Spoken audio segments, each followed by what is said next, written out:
Según Génesis 47, 12, 27, durante la sequía en Egipto, José almacenó y preservó el alimento.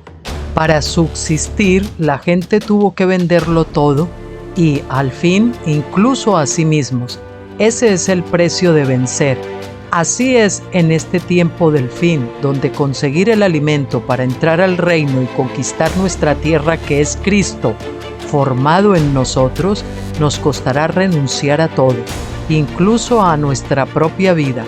Pero a cambio de nuestro todo, tendremos su todo y reinaremos con él. Con ustedes, José. Hola, buenas tardes, muy bienvenidos.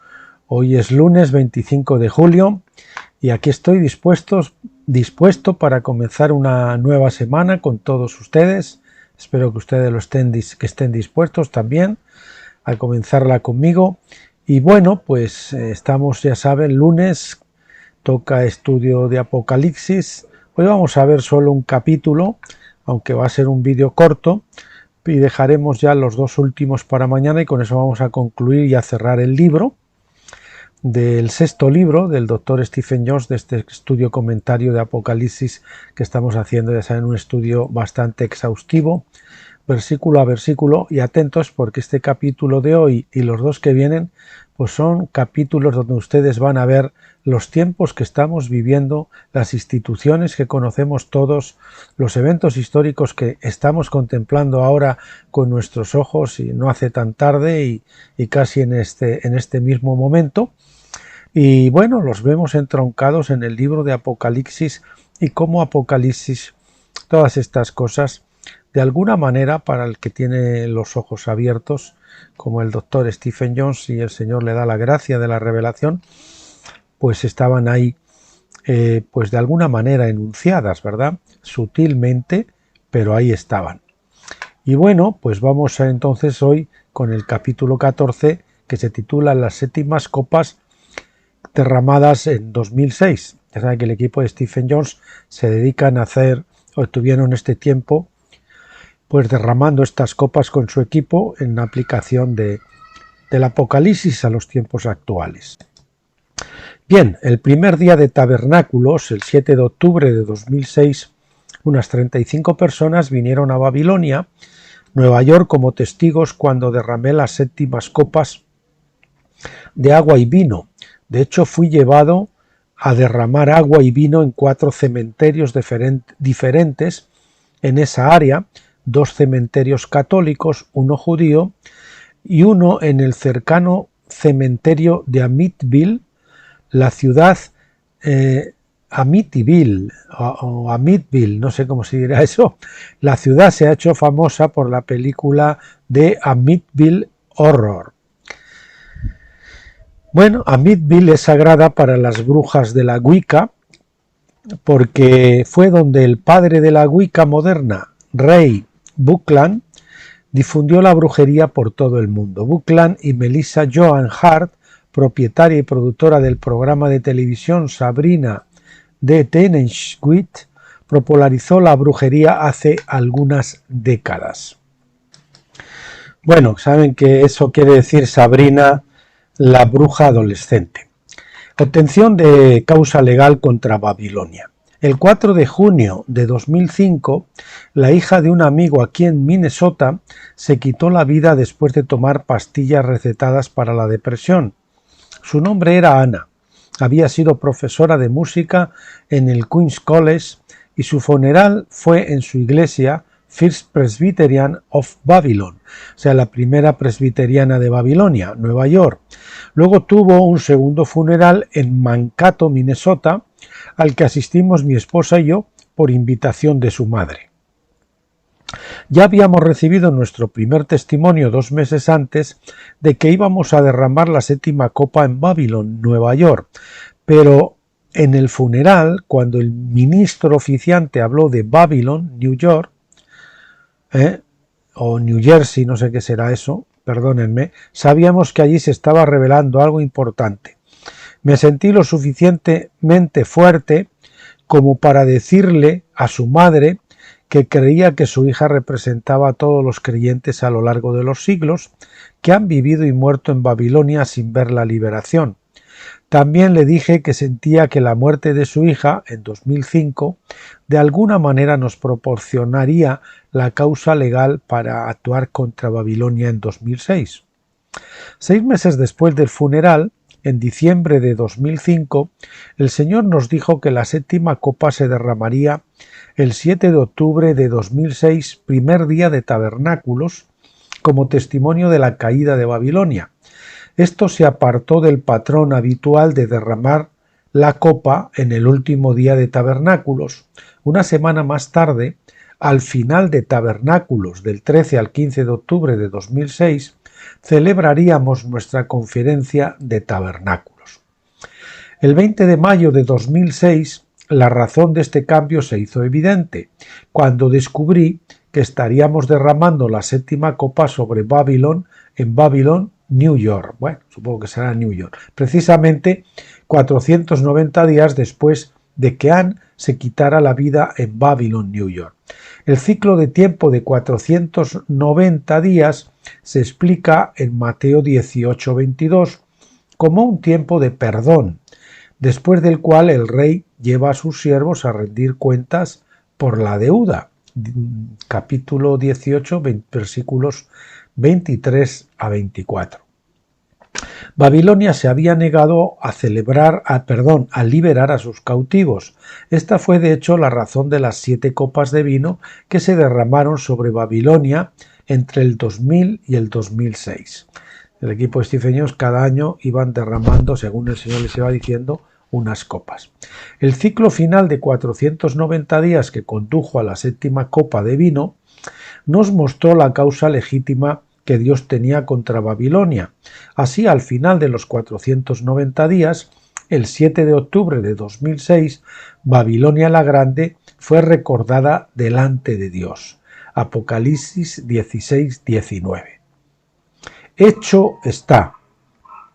Cuando vertimos las últimas copas de agua y vino en el cementerio de Amityville, gritamos, hecho está.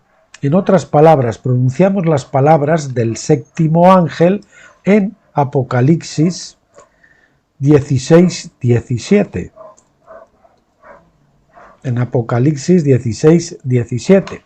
El ángel que acerca la plenitud de Dios. Como indica la Escritura, arrojé el agua al aire en lugar de derramarla sobre el suelo.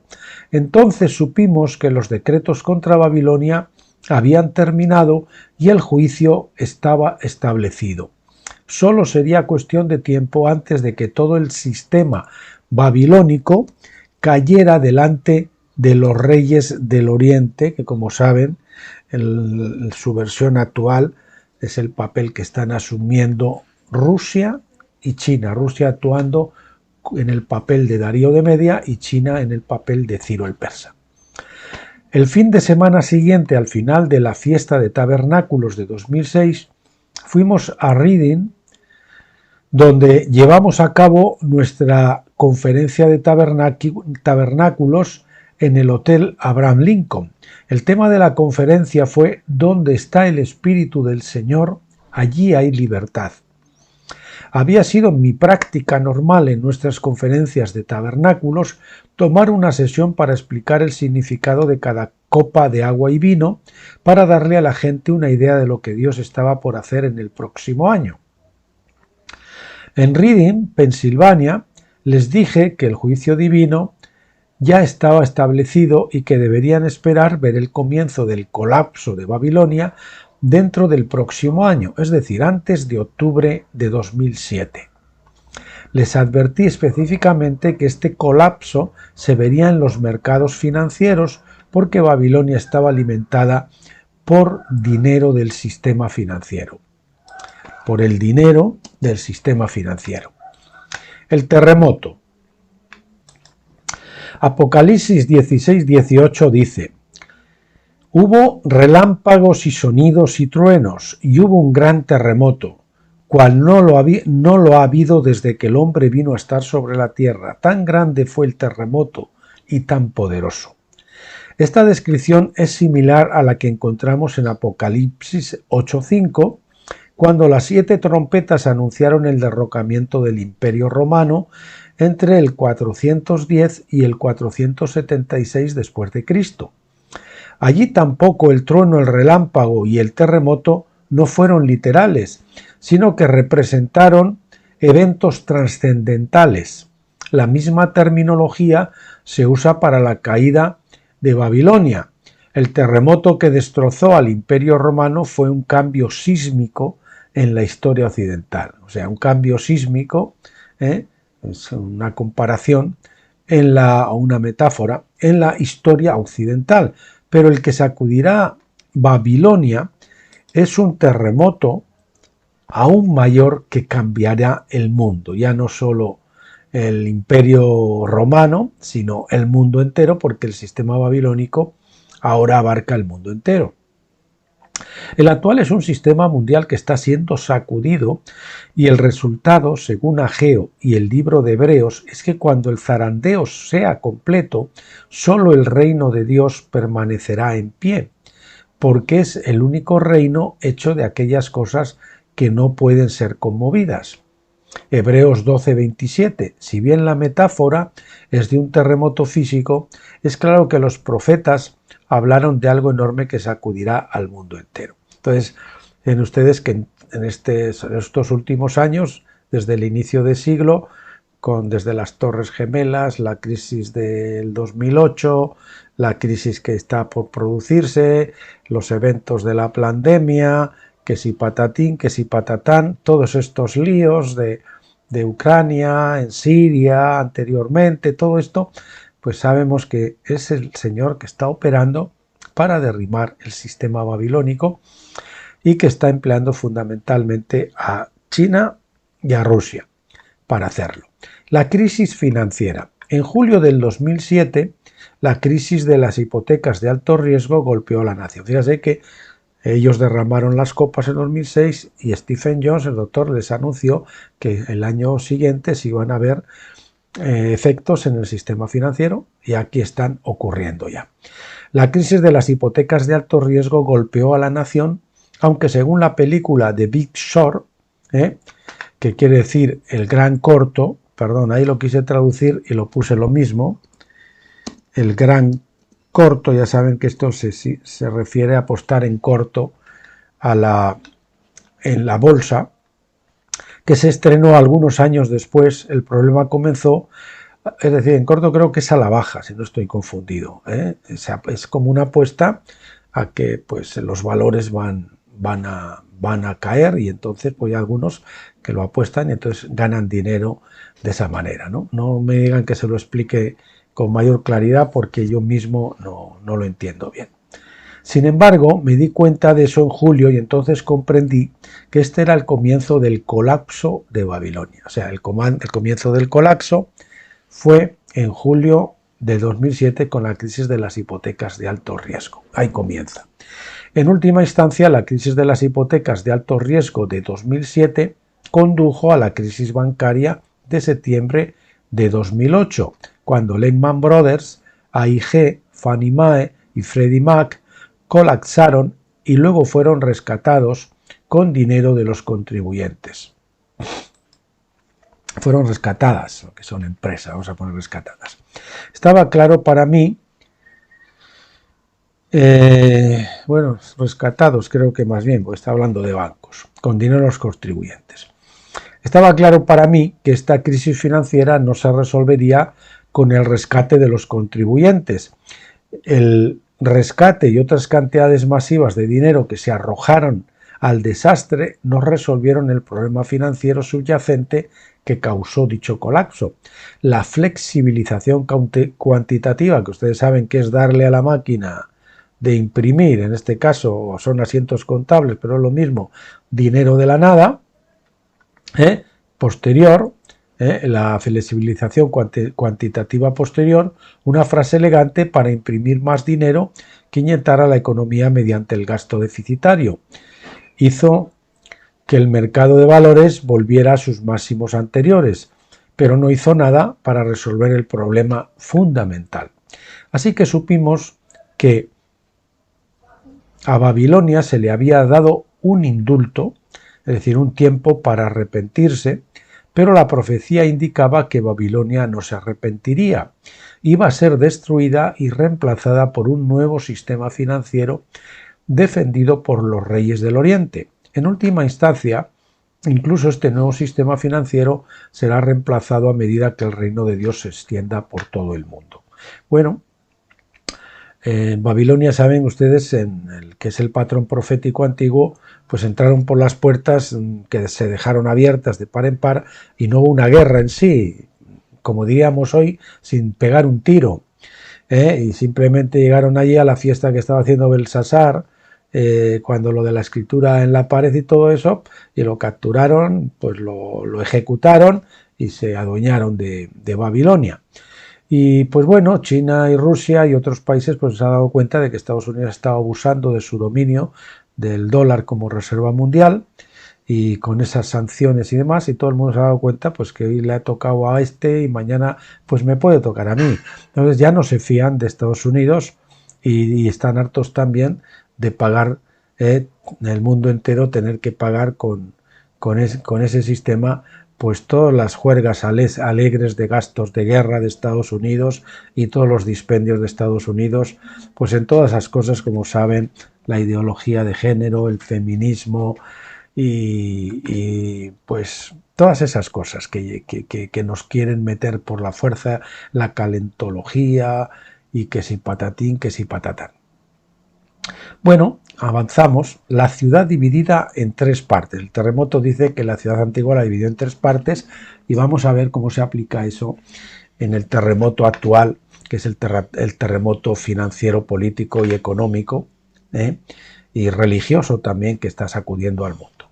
Apocalipsis 16-19 continúa. Y la gran ciudad se partió en tres partes y las ciudades de las naciones cayeron.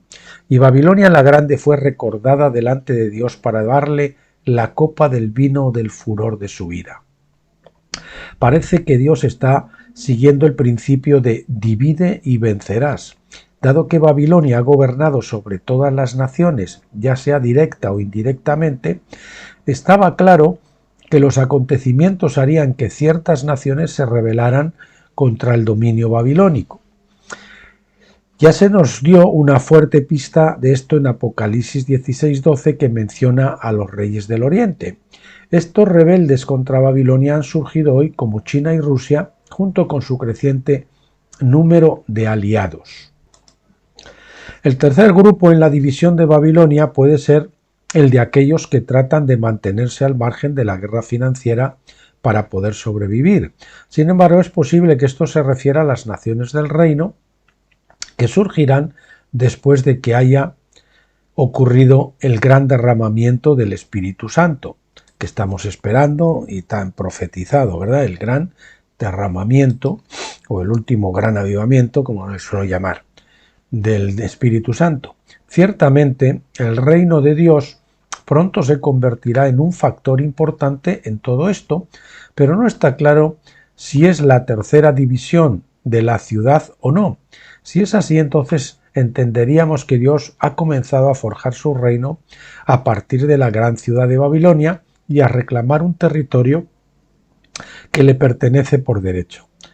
Daniel 2:35 dice que cuando la piedra golpea los pies de la imagen, o golpee los pies de la imagen al final de la era, en lo que estamos ahora, la piedra comenzará a crecer hasta llenar toda la tierra.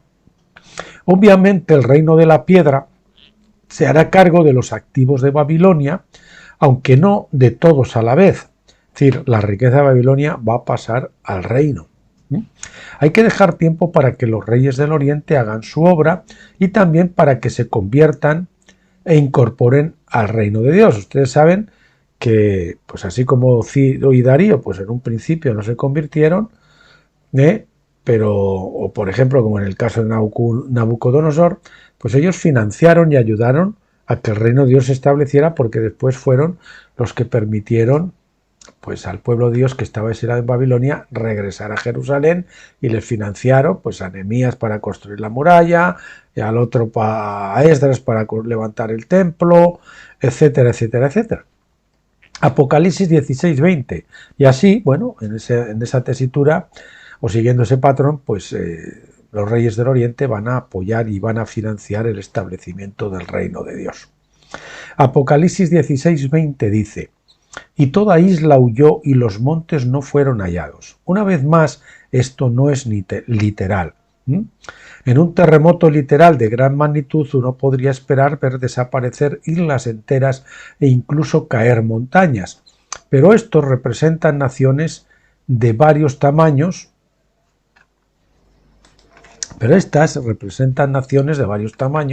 que se convertirán en estados fallidos y dejarán de existir como entidades nacionales. Es decir, con toda esta convulsión que va a venir ahora, especialmente nosotros creemos que lo que queda de este año 2022, el año 2023 y el año 2024, vamos a ver un tiempo muy fuerte de crisis, de convulsiones, un terremoto, como decíamos antes, en todas las áreas, a nivel económico, financiero, a nivel militar, político, a nivel espiritual, religioso. Todo eso lo vamos a ver, ¿no? Y entonces eso va a hacer que naciones se desintegren o pierdan territorios. Lo estamos viendo, por ejemplo, ahora con el caso de Ucrania, o que unos estados que antes no eran independientes ahora sean independientes, o que otros estados que lo eran sean absorbidos por otros estados. Esto es lo que significa que las islas y las montañas pueden desaparecer. Esto ya ha sucedido después de muchas grandes guerras en el pasado. Las pequeñas naciones no alineadas como islas, esas son las pequeñas naciones no alineadas, han sido absorbidas por las naciones más grandes y más fuertes. En otras ocasiones, las naciones más grandes se dividieron en unidades más pequeñas, como sucedió con Yugoslavia, la Unión Soviética y Checoslovaquia. Anteriormente, en el curso del sexto sello, leemos en Apocalipsis 6:14: y el cielo se partió en dos como un rollo cuando se enrolla, y toda montaña e isla fueron removidas de sus lugares. Esto se cumplió en los últimos días del Imperio Romano, cuando naciones enteras fueron movidas. En otras palabras, sus fronteras cambiaron. Las naciones parecieron moverse en el mapa. Así también ocurrirá esto en nuestro tiempo. El punto principal de la terminología de Juan es mostrar que la caída de Babilonia es comparable a la caída de Roma, solo que de una manera mucho mayor porque abarca el mundo entero. Roma era una ciudad y un gran imperio, pero no cubría toda la tierra. La Babilonia actual es un imperio mundial que gobierna las naciones en secreto y de manera oculta, como saben. Por eso lo llama, como lo hace de manera oculta, la Biblia Apocalipsis la llama Misterio Babilonia, o habla de Misterio Babilonia, porque ellos lo hacen de una forma soterrada a través del control del sistema financiero, del dólar, de los sistemas del Banco Central, el dinero de deuda y todo eso. El granizo. Apocalipsis 16:21 concluye diciendo: y grandes piedras de granizo, como de 45 kilos cada una, literalmente, es decir, literalmente un talento, descendieron del cielo sobre los hombres, y los hombres blasfemaron de Dios por la plaga de granizo, porque su plaga fue muy severa. Y ustedes, como a mí, pues nos han dicho que va a llegar un tiempo que van a caer del cielo pepinos de 45 kilos de granizo. Y eso, pues obviamente no es literal tampoco, y lo vamos a ver ahora. El granizo fue una de las 10 plagas sobre Egipto, Éxodo 9:23. Cuando Faraón le rogó a Moisés que cesara esta plaga, accedió a detenerla, pero aún así le dijo a Faraón en Éxodo 9 del 29 al 30. Y Moisés le dijo: tan pronto como salga de la ciudad, extenderé mis manos al Señor. Los truenos cesarán y no habrá más granizo, para que sepáis que la tierra es del Señor. Pero en cuanto a ti y a tus siervos, sé que aún no teméis al Señor Dios. En otras palabras, el propósito de esta plaga sobre Egipto fue enseñar a los hombres que la tierra es del Señor por derecho, de creación. Enseñar a los hombres que la tierra es del Señor porque Él la creó. Faraón había usurpado la autoridad al ir en contra de la voluntad del Rey de Reyes, pero incluso cuando cesó el granizo, todavía no temían al Señor Dios. En otras palabras, todavía no estaban dispuestos a cumplir con la voluntad de Dios ni a reconocer su derecho de propiedad y a ordenar y a poner y a quitar gobiernos. En Josué 10 leemos de otra gran batalla en la que el granizo fue visto como un arma divina. Esta historia es altamente profética de la caída de Babilonia, porque esta batalla se libró contra 5 reyes de Canaán, entre ellos Adonisedec, rey de Jerusalén. Lo vemos en Josué 10, 1, versículos 1 y 5. En esta batalla, Yahvé arrojó sobre ellos grandes piedras del cielo, Josué 10, 11, y fueron más los que murieron a causa del granizo que los hijos de Israel mataron a espada. Entonces Josué oró y el sol se detuvo y la luna se paró. Josué 10:13, eso fue en Gabaón. El versículo 14 dice de este día: y no hubo otro día como aquel, ni antes ni después, cuando el Señor escuchó la voz de un hombre, porque el Señor peleó por Israel.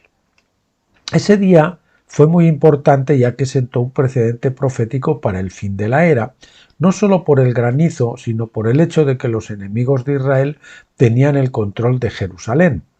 El rey gobernaba con el título de Adonisedec, que significa Señor de Justicia. Es intercambiable con Melquisedec, rey de justicia, el título con el que Sem había gobernado cuando construyó la ciudad por primera vez siglos antes. Rey de justicia. El Adonisedec de Josué 10 representa a un usurpador, un rey carnal que pretende ser el sumo sacerdote de la orden de Melquisedec. Es un anticristo, un usurpador de la ciudad de Jerusalén. Representa a los enemigos de Ariel Jerusalén, que ya saben que es lo mismo. Ariel es un nombre poético de Jerusalén, en Isaías 29:5, que ya hemos explicado. Las piedras de granizo contra Babilonia se envían con el mismo propósito que en la batalla contra los 5 reyes de las fuerzas de la coalición que se unen alrededor de Adonisedec. La principal diferencia es que el granizo sobre Babilonia no es literal, porque Isaías 28, 16 a 17 dice: por tanto, así ha dicho Yahvé el Señor: he aquí que yo pongo en Sión una piedra probada, angular, de gran valor, para cimiento, bien colocada. El que crea en él no será perturbado, y pondré el juicio por cordel de medir y la justicia por nivel o plomada.